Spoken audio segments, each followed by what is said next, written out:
Police ಠಾಣೆ ಎದುರು ಪ್ರತಿಭಟನೆ.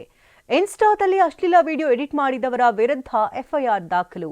ಶ್ರೀಶೈಲಂ ಎರಡದಂಡೆ ಕಾಲುವೆ ಸುರಂಗದಲ್ಲಿ ಅವಘಡ, ಕಾರ್ಮಿಕರ ರಕ್ಷಣೆಗೆ ಹರಸಾಹಸ. ಈ ಸುದ್ದಿಯನ್ನು ನೋಡೋಣ ಸಮಗ್ರ ನ್ಯೂಸ್ ಟಾಪ್ 9ನಲ್ಲಿ.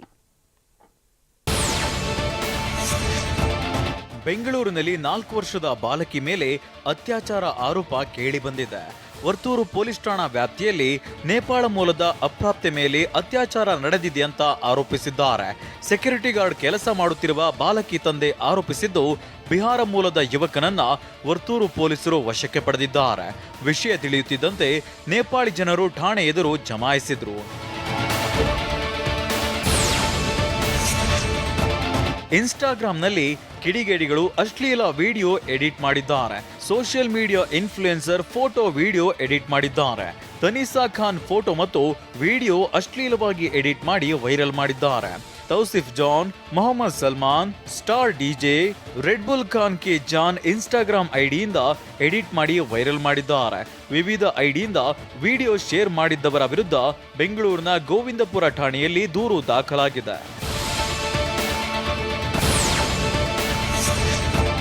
ಮೇಘಾಲಯ ರಾಜ್ಯಪಾಲ ಚಂದ್ರಶೇಖರ್ ವಿಜಯಶಂಕರ್ ರಾಯಚೂರಿಗೆ ಭೇಟಿ ನೀಡಿದ್ದಾರೆ. ಸಿಂಧನೂರಿನಲ್ಲಿ ಕಾರ್ಯಕ್ರಮದಲ್ಲಿ ಭಾಗಿಯಾಗಿ ಮಾತನಾಡಿದ ಅವರು, ನಮ್ಮಲ್ಲಿ ಸಾವಿರಾರು ವರ್ಷಗಳ ಇತಿಹಾಸವಿರುವ ಮಠಗಳಿವೆ. ಅದರಲ್ಲಿ ಮೈಲಾರದ ಮೈಲಾರ ಲಿಂಗೇಶ್ವರನ ಕಾರಣಿಕ ಇಡೀ ದೇಶ ಒಪ್ಪಿಕೊಳ್ಳುತ್ತೆ ಅಂತ ಹೇಳಿದ್ದಾರೆ. ತೆಲಂಗಾಣದ ನಾಗರ್ ಕರ್ನೂಲ್ ಜಿಲ್ಲೆಯ ದೋಮಲಪೆಂಟ ಬಳಿ ಶ್ರೀಶೈಲಂ ಎಡದಂಡೆ ಕಾಲುವೆ ಸುರಂಗ ಕಾಮಗಾರಿ ವೇಳೆ ಅವಘಡ ಸಂಭವಿಸಿದೆ. ನಿನ್ನೆ ಬೆಳಿಗ್ಗೆ ಟಿಬಿಎಂ ಮಷೀನ್ ಮೂಲಕ ಸುರಂಗ ಕೊರೆಯುವ ವೇಳೆ ಮೇಲ್ಭಾಗದ ಮಣ್ಣು ಕುಸಿದು ಬಿದ್ದಿದೆ. 8 ಕಾರ್ಮಿಕರು ಸುರಂಗದಲ್ಲಿ ಸಿಲುಕಿದ್ದಾರೆ. ನೀರಾವರಿ ಯೋಜನೆಗಾಗಿ ಶ್ರೀಶೈಲಂನಿಂದ ದೇವರಕೊಂಡದವರೆಗೆ ನಡೆಯುತ್ತಿರುವ 44 ಕಿಲೋಮೀಟರ್ ಉದ್ದದ ಸುರಂಗ ಕಾಮಗಾರಿ ಇದಾಗಿದೆ.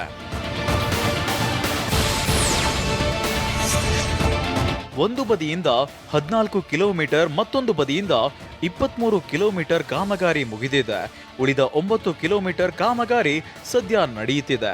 ನಿನ್ನೆ ಬೆಳಿಗ್ಗೆ 8 ಗಂಟೆ ಸುಮಾರಿಗೆ ದೋಮಲಪೆಂಟ ಬಳಿ 14 ಕಿಲೋಮೀಟರ್ ಸುರಂಗದ ಒಳಗೆ ಸಾಗಿದ್ದ 50 ಕಾರ್ಮಿಕರ ತಂಡ ಟಿಬಿಎಂ ಮಷೀನ್ ಮೂಲಕ ಸುರಂಗ ಕೊರೆಯುತ್ತಿದ್ರು.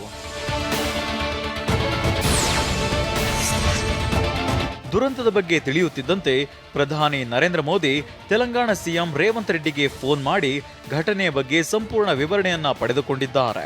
ಕಾರ್ಮಿಕರ ರಕ್ಷಣೆಗೆ ಬೇಕಿರುವ ಎಲ್ಲ ಅಗತ್ಯ ರಕ್ಷಣಾ ಕ್ರಮಗಳ ಸಹಾಯ ಮಾಡುವುದಾಗಿ ಭರವಸೆಯನ್ನ ನೀಡಿದ್ದಾರೆ. ರಾಹುಲ್ ಗಾಂಧಿ ಕೂಡ ರಕ್ಷಣಾ ಕಾರ್ಯಾಚರಣೆ ಕುರಿತು ಮಾಹಿತಿ ಪಡೆದುಕೊಂಡಿದ್ದಾರೆ. ಸದ್ಯ 14 ಕಿಲೋಮೀಟರ್ ಆಳದಲ್ಲಿ ಸಿಲುಕಿರುವ ಕಾರ್ಮಿಕರ ರಕ್ಷಣೆಗೆ ಹರಸಾಹಸ ನಡೆಯುತ್ತಿದೆ. ಸುರಂಗದಲ್ಲಿ ವಿದ್ಯುತ್ ಸಂಪರ್ಕ ಕಡಿತಗೊಂಡಿದೆ. 4 ಅಡಿಯಷ್ಟು ನೀರು ನಿಂತಿದ್ದು ರಕ್ಷಣಾ ಕಾರ್ಯಕ್ಕೆ ಅಡ್ಡಿಯಾಗಿದೆ. ಸ್ಥಳದಲ್ಲಿ ಎಸ್ಡಿಆರ್ಎಫ್, ಎನ್ಡಿಆರ್ಎಫ್ ಜೊತೆಗೆ ಭಾರತೀಯ ಸೇನೆಯು ರಕ್ಷಣಾ ಕಾರ್ಯಾಚರಣೆಗೆ ಕೈಜೋಡಿಸಿವೆ.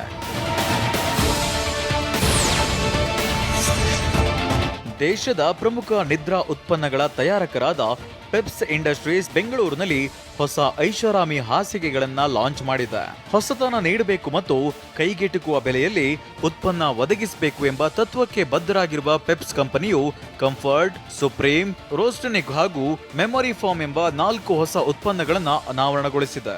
ವಿಶೇಷ ಅಂದ್ರೆ ಈ ಹಾಸಿಗೆಯಲ್ಲಿ QR ಕೋಡ್ ಅಳವಡಿಸಲಾಗಿದೆ. ಅದನ್ನ ಸ್ಕ್ಯಾನ್ ಮಾಡಿ ಗ್ರಾಹಕರು ರಿಜಿಸ್ಟರ್ ಆಗಬಹುದು.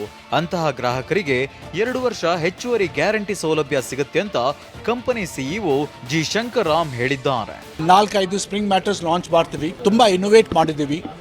ಮ್ಯಾಟ್ರೆಸಸ್ from 15,999 to about 30,999 with memory foam mattresses we are introducing into the market. All these mattresses are great sleep. This is going we think it's a very good innovative product.